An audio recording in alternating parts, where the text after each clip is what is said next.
સમિત શિખરજી, બરાબર. એ જૈનોનો Mecca Medina કહેવાય.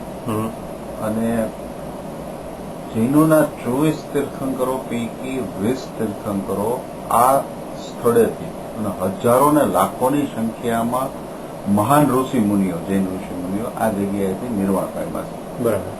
એટલે આ અત્યંત પવિત્ર ભૂમિ ગણાય. આ સમિત શિખર એટલે આખો 14 કિલોમીટરનો, સોરી 14 નહીં, 9 તેરી 27 કિલોમીટર આખો ટ્રેક છે. અને ઝારખંડમાં આવ્યું એટલે 27 કિલોમીટરનો ટ્રેક છે. લગભગ 12 થી 13 કલાક તમે ટ્રેક કરતા થયા. એ ટ્રેક ઉપર તમારે જવાનું અને ત્યાં અંદર થોડા જગ્યાએ ત્યાં જે પ્રભુ નિર્વાણ પામ્યા છે એમના પગલા છે એ દર્શન. બરાબર. આખી જે ભૂમિ છે સમિત શિખરની આજુબાજુની રાજગીરી, પાવાપુરી અને એવા અસંખ્ય સ્થળો છે.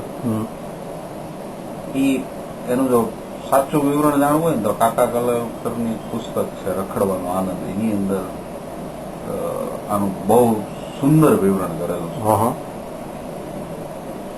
આ બધી જગ્યા ઉપર હવે હું તમને જે વાત કરી રહ્યો છું, જે પીપળાની જે વાત કરું છું, તો એની અંદર એક અમને જગ્યા, એક સ્થળ બતાડવામાં આવ્યું જે રુજુવાલિકા કરીને કે છે, જે ભગવાન મહાવીરની તપોભૂમિ કે એમને ત્યાં તપ આદરેલું ને એ જગ્યા ઉપર.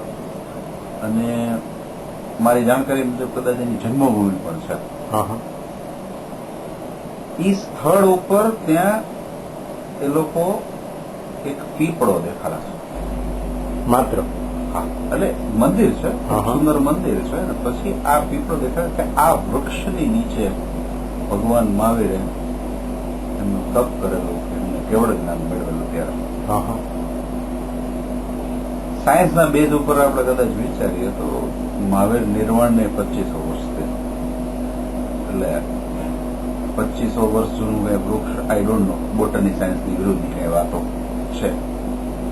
પણ જે આસ્પેક્ટ જેની અંદર છે, જે હું તમને કહેવા માંગુ છું એ છે કે તમે જે પીપળાની સાથે કનેક્ટ કરવા માંગો છો, તમે આજે જે કંઈ અમને વાત કરી એ કંઈક એવો આસ્પેક્ટ છે કે ભાઈ આ વૃક્ષ આ કહેવાય એમ. બરાબર છે. પેલું આજે તમે જે 2500 કહો ને એનો 3000 વર્ષનો આજની તારીખમાં અમેરિકામાં હજી ઉભો જય વસાવડાના ફોટા હોય હમણાં મેં ફેસબુકમાં જોયા અને લખાયેલું છે, બોર્ડ મારેલું છે. એટલે મને એવી જ રીતે આપણું જે ગયા છે ને ત્યાં બોધી ગયા છે કે એમાં બુદ્ધ ભગવાનનું જે છે કે એ જ્યારે આવી રીતે તપમાં બેસી જતા તો એ પીપળાના ઝાડ નીચે જ બેસતા.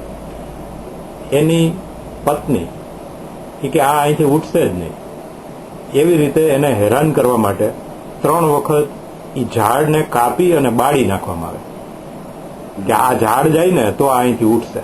એટલે એવી રીતે હેરાન કરીને એ ઝાડને એને 3 વખત એની પત્નીએ જ બાળી નાખેલું, હુકમ દઈને કે આને કાપીને બાળી નાખો. એટલે જગ્યા જ ના રહી, એટલે બે હશે ક્યાંય ગયા તો એ ફરીથી ઊભું થાય છે. એમાંથી જે થાય છે અને પછી એ ધર્મની જે કંઈ વાતો છે તો ફેલાવો કેવી રીતે શ્રીલંકા સુધી થયો. તો જે વાવાઝોડા આવતા હોય ને એમાં એ વાવાઝોડું આવ્યું અને એમાંથી કોઈ ડાળી છે એ જુદી પડી ગઈ. જે મોટી ડાળી હતી ને તો ત્યાં શ્રીલંકાથી આવી રીતે ઘણા બધા શિષ્યો આવતા. તો એને એમ થયું કે એની આ વસ્તુ છે એ આપણે બીજી જગ્યાએ લઈ જઈએ, કારણ કે ઝાડ પીપળો છે એની ડાળી તમે વાવો એટલે ઉગે જ છે બીજી જગ્યાએ. તો એ લોકો શ્રીલંકા લઈ જાય.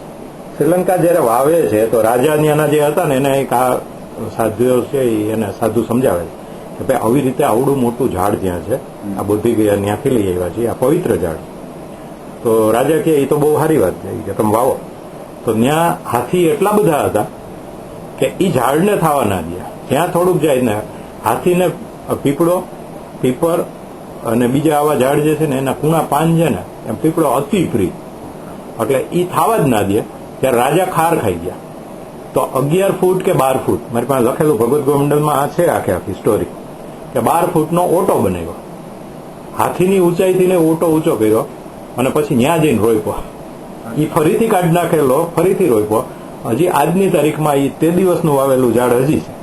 એટલે પછી આમાં કેવું હોય કે કબીર વડ કેવું છે એમાં ખુદ ખબર જગ્યા હોય, હું તો ગયો નથી, પણ એમ કહે છે કે આમાં મૂળ વૃક્ષ કયું છે એ ખબર જ નથી. તો આમાં પણ પીપળની અંદર ને પીપળામાં બધામાં વડવાઈઓ નીકળે, અમુક ટાઈમે નીકળે, અમુક વર્ષે નીકળે.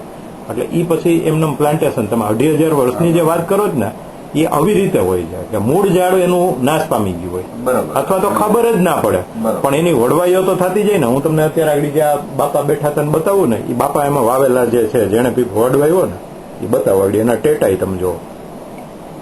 તમે મને અદભુત માહિતી આપી પીપળાની, એટલે મારે આ બહુ કામની વાત છે. પીપળા બોલ્યા એટલે મને આ થયું. કારણ કે આ વાત છે એ મેં તમને પહેલા શરૂઆતમાં કીધી હતી કે જયારે મેં પીપળાની કોઈને વાત કરીને તો એક મને નવી સ્ટોરી મળી.